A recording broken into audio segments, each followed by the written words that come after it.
Welcome to your second fan-requested Friday matchup of the day. Double D requests a matchup between Tim Belknap and Casey Viator. Belknap. That's a definite hard one to say. Don't try that one after toking on marijuana. For sure, not a good idea. He's 5 feet 4 inches. What a little fire plug this man was. Hard to get footage of this guy, but so far I've been able to honor all your guys' requests. I'm sure I will run into a wall eventually, and I'll make an agreement with the fan. But anyway, this is a photo shoot, and I had to go with some photo shoots. Tim, he's just, like I said, a little fire plug. There is a kind of a side relaxed. It is a front relaxed, but the camera's taken from the side, and you can plainly see Belknap has an edge as far as the muscularity is concerned. This is probably not Casey in his prime, and I had to go with the pictures that I had. Anyway, no real symmetry round, so let's hop aboard into the muscularity round, beginning with the legendary front double bicep pose, in which case Casey is getting an edge, in my opinion. Of course, we are using photo shoot pictures, and it's like Belknap is a mass monster back in the 80s. He was real full. You notice that? Very full. Very vascular as well. I believe Casey just has... Well, he's bigger. He has the size as far as the bone structure is concerned. I think he would catch Tim in this pose. Not to mention that he has better bicep peaks. Here's an actual on-stage picture of the two gentlemen, and you can plainly see that Casey, with his ab development, he would definitely get a win in this one. And like I said, how full Tim Belknap was. Look at his abs. It looks like a nowadays bodybuilder. Very full. They didn't do that much back then. We were really carved up, and I believe Tim may have been one of the first guys to do that. Unfortunately, there was only one real blurry picture of Tim hitting a front lat spread. Not his best pose at all, and ditto with a lot of the mass monsters of today. And Casey, as you can see here, this is actually not even him in his prime, but there was plenty of front lat spreads of him. And it's not a top 10 pose, any of his lat spreads, but it was definitely decent, more than decent, and in my opinion, more than enough to fetch a point in this shot. Another point goes to Casey in the side chest pose.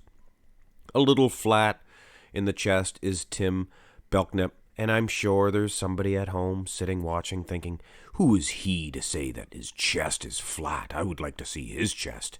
Listen, I'm doing a video because I'm celebrating this fantastic physique of this man. So yes, I am criticizing it. He has fantastic calves, arms, legs, things of that nature.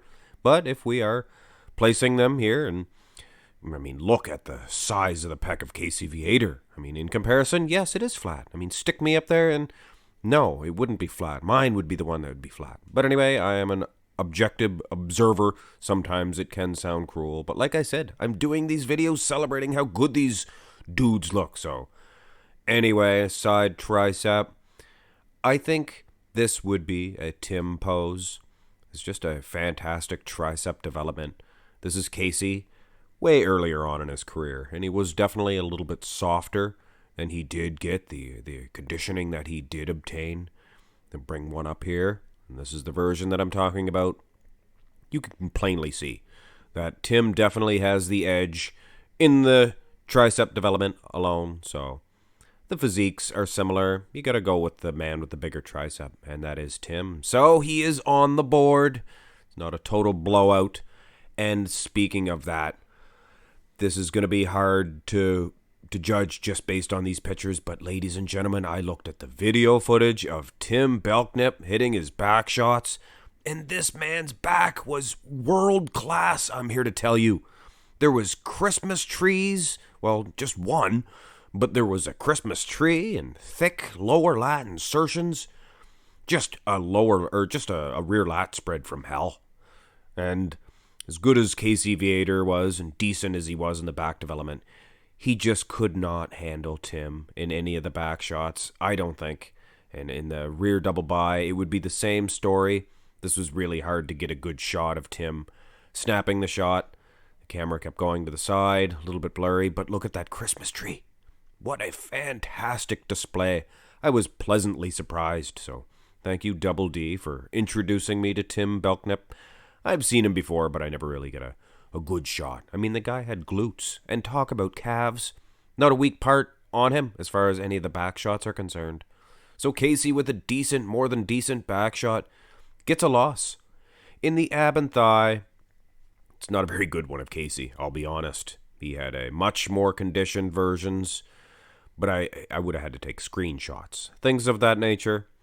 But it's definitely safe to say, with the more thicker midsection of Tim Belknap, Casey Viator would get a point in the ab and thigh. And ladies and gentlemen, it was a close one, especially with those back shots. Tim really caught up.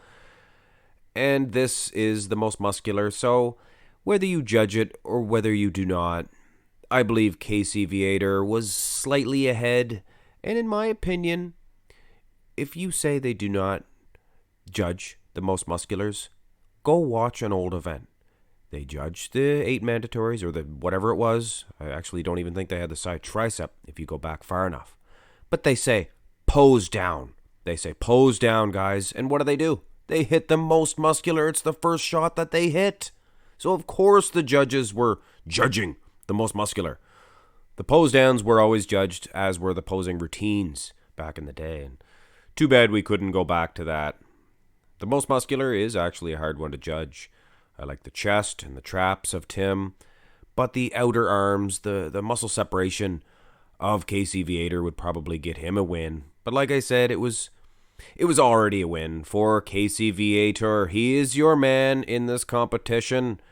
A very close one, though, I must say. Nothing but respect for Tim Belknap. What a back development. But Casey Viator, I have to say, very underrated. He placed third in the 82 Olympia? 83? 82? No, 83. I don't know. I should really do my homework on that one. Either way, guys, Casey Viator, one of my favorites. Definitely my top 10 favorite bodybuilders of all time. Hope you guys enjoyed this one. Don't forget to get your request out. I will honor the very first one, which will be played next Friday. Hit thumbs up, subscribe. Have a fantastic day.